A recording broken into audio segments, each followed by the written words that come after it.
패밀리 여러분, 안녕하세요. 살빼남입니다. 다이어트 하다 보면 힘드실 때가 있어요. 그런데 내가 뭐 때문에 힘든지도 알기가 어려워요. 그래서 체크리스트를 좀 드려보겠습니다. 체크리스트 작성해 보시고 뭐 때문에 힘든지 보신 다음에 그 힘든 부분을 제거해 주세요. 구독과 좋아요를 누르면 요요가 안 올지도. 가장 먼저 체크할 부분은 1. 현재 하고 있는 식단에 하루 섭취 칼로리가 너무 적다. 그런데 이거 다이어트 하려면 당연한 거 아니야? 하실 수도 있어요. 그렇지 않습니다. 섭취 칼로리만 줄여서 다이어트 하려고 하는 거를 칼로리 인앤아웃 모델이라고 하는데요. 자, 이건 잘못된 낡은 모델이에요. 최근에 심지어 혈당 다이어트라는 것까지 나오고 있고요. 네이처지의 2020년 선언문을 보면 적게 먹거나 더 많이 운동하면 살이 빠진다는 생각은 수십 년 동안 축적된 생물학적, 임상적 증거와 상충된다 라고 말하고 있죠. 틀렸다는 얘기고요. 그래서 살이 찌는 것은 칼로리 문제만이 아니라 호르몬, 신진대사, 에너지 균형 등 수많은 요소들로 인해서 결정이 되기 때문에 칼로리만 봐서는 안 된다는 거죠. 그리고 그 수많은 요소 중에 가장 중요한 요소 중에 하나가 바로 대사 적응입니다. 대사 적응이란 우리가 적게 먹거나 굶어서 살을 빼려고 할 때 그 적게 먹은 칼로리만큼 우리 몸의 대사에서 쓰는 칼로리를 줄여버린 현상을 말합니다. 에버딘 의과학연구원의 15년대 연구를 보면 먹는 칼로리를 줄였더니 체중이 줄긴 했어요. 그런데 심장, 폐, 간과 같은 대부분 장기의 크기가 줄어들었습니다. 그러면서 에너지 소비도 같이 줄어들었죠. 이러면 적게 먹은 처음에는 체중이 잘 줄어들 수도 있지만 시간이 지날수록 체중이 잘 안 줄어들거나 심지어 늘어날 수도 있을 겁니다. 쉽게 말해서 기초대사량이 확 줄었으니까요. 이걸 방지하려면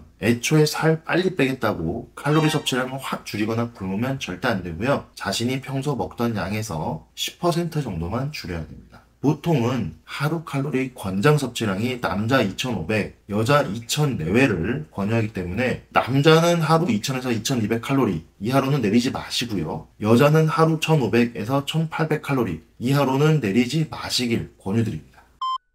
두 번째는 이 식단에서 내가 굉장히 좋아하는 특정 식품을 거의 안 먹거나 아예 끊는다를 체크해 보셔야 돼요. 사람마다 좋아하는 음식이 다르죠. 뭐 달달한 거 좋아하시는 분들도 있고 고기를 좋아하시는 분들도 있어요. 그런데 이런 음식들을 아예 안 먹으려고 하는 시도 자체가 오히려 우리를 더 힘들게 할 수도 있는 거예요. 시험 기간에 놀지 말라고 하면 더 놀고 싶어지듯이 또 로미오와 줄리엣도 만나지 말라고 하니까 오히려 더 서로에게 미쳐서 만나려고 하듯이 먹는 것도 못 먹게 하면 오히려 더 먹고 싶어질 수도 있습니다. 이런 청개구리 심리를 전문 용어로는 리액턴스 이펙트라고 합니다.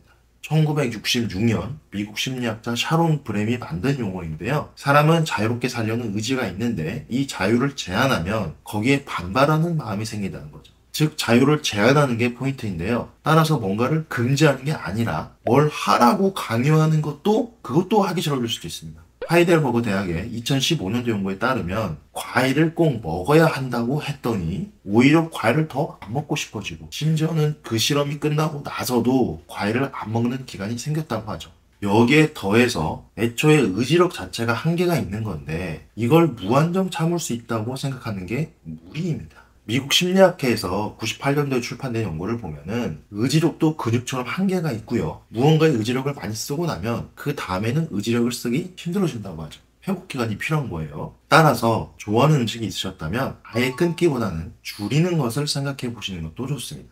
내가 평소에 하루 한 번 먹었다면 이틀에 한 번 먹다가 또 익숙해지면 3일에 한 번 먹고 이런 식으로 점점 줄여보는 거죠. 꼭 완전히 끊지 않아도 되니까 조금씩 줄이는 겁니다. 물론 한 번이라도 먹으면 입이 터진다 막 이러면 아예 뚝 끊는 콜드터키법이 좋을 수도 있는데 이렇게 했을 때 심적으로 너무 힘들다 하시는 분들은 줄여나가는 게 더 낫습니다. 세 번째는 3. 운동 강도가 너무 강하다. 시간, 강도 등이죠. 운동은 다이어트의 필수이고 무조건 많이 할수록 좋은 건데 이건 어쩔 수 없는 거 아니냐 하실 수도 있겠지만 꼭 그런 건 또 아니에요. 일단 다이어트 할 때 운동의 목적은요. 체중 감량이 아닙니다. 운동의 목적은 1. 정체 극복, 2. 요요 방지, 3. 근손실 방지, 4. 건강 유지 때문에 하는 거예요. 애초에 운동을 많이 하면 할수록 비례해서 살이 빠지는 것도 아니에요. 코펜하겐 대학의 14년도 연구를 보면 13주 동안 하루 30분 운동을 한 그룹과 하루 60분 운동을 한 그룹을 비교해 봤더니 체중과 체지방 감소가 거의 비슷했습니다. 단순 칼로리 소비로만 따지면 60분 운동했으니까 2배가 빠져야 될 것 같잖아요. 근데 그렇지가 않았어요. 30분 운동한 그룹은 예상보다 83%더 많은 에너지를 소비하였고요. 반대로 60분 운동한 그룹은 에너지 보상이 일어나서 아까 말한 대사적응과도 좀 비슷한 개념이죠. 그게 일어나서 20%더 적은 에너지를 소비한 것으로 나타났습니다. 참고로 이 연구는 미국 보건복지부 산하의 임상건강증진학회에서도 공식 보도자료에서 인용한 내용이에요. 따라서 여러분은 내 운동 루틴을 따져보고 하루 30분 이상 하는 게 너무 힘들었다면 30분으로 운동 시간 낮춰도 됩니다. 대신 매일 꾸준히 하시는 그걸 잊지 마시고요. 또 강도가 세면 셀수록 좋다고 생각해서 너무 세게 하셨다면 앞으로는 다음의 기준에 따라서 그냥 하시면 됩니다. 1. 땀은 약간만 나면 된다. 2. 숨이 약간 찰 정도면 된다. 3. 다음날 몸이 약간 뻐근하면 된다. 이 세 가지 중에 한 가지만 있으면 어느 정도 적절한 운동이라고 할 수 있어요.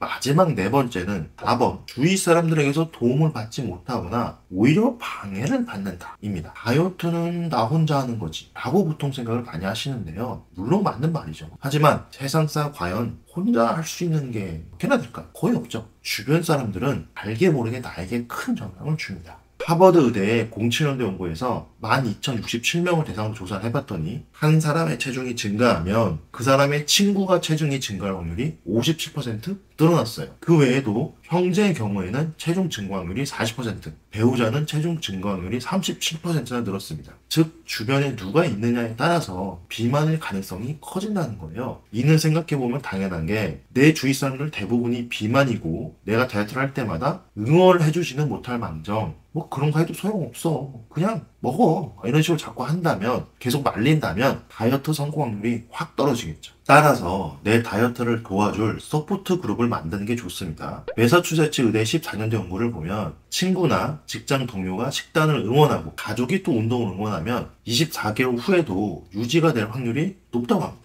반대로 가족이 방해를 하면 오히려 24개월 후에 체중이 증가했다고 하죠.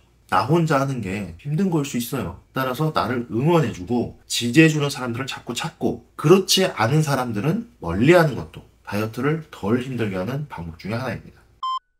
이렇게 해서 오늘은 다이어트 할 때 너무 힘이 든다면 점검해야 할 것들에 대해서 한번 알아봤어요. 물론 이런 생각은 또 들어요. 다이어트가 힘들지 않기가 더 어려울 수도 있겠죠. 다이어트라는 것 자체가 우리 몸 입장에서도 많은 변화를 겪어야 되기 때문에 스트레스고 또 정신적으로도 여러 가지 제한들이 생기니까 더 힘들죠. 하지만 너무 과하다면 그건 확실히 문제가 있는 겁니다. 너무 힘들게 느껴진다면 앞선 체크리스트를 점검해 보시고 각각의 문제가 있었다면 개선을 해보세요. 그러면 확실하게 부담을 많이 덜 수 있고 그렇게 힘들지 않아질 겁니다.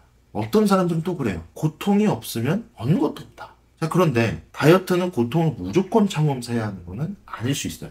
오히려 고통을 좀 덜어내면서 스마트하게 하는 게 맞습니다. 왜냐하면 평생 해야 되는 건데 그렇게 고통스러우면 누가 평생 유지가 될까요? 다이어트는 마라톤보다도 더 장거리 경주입니다.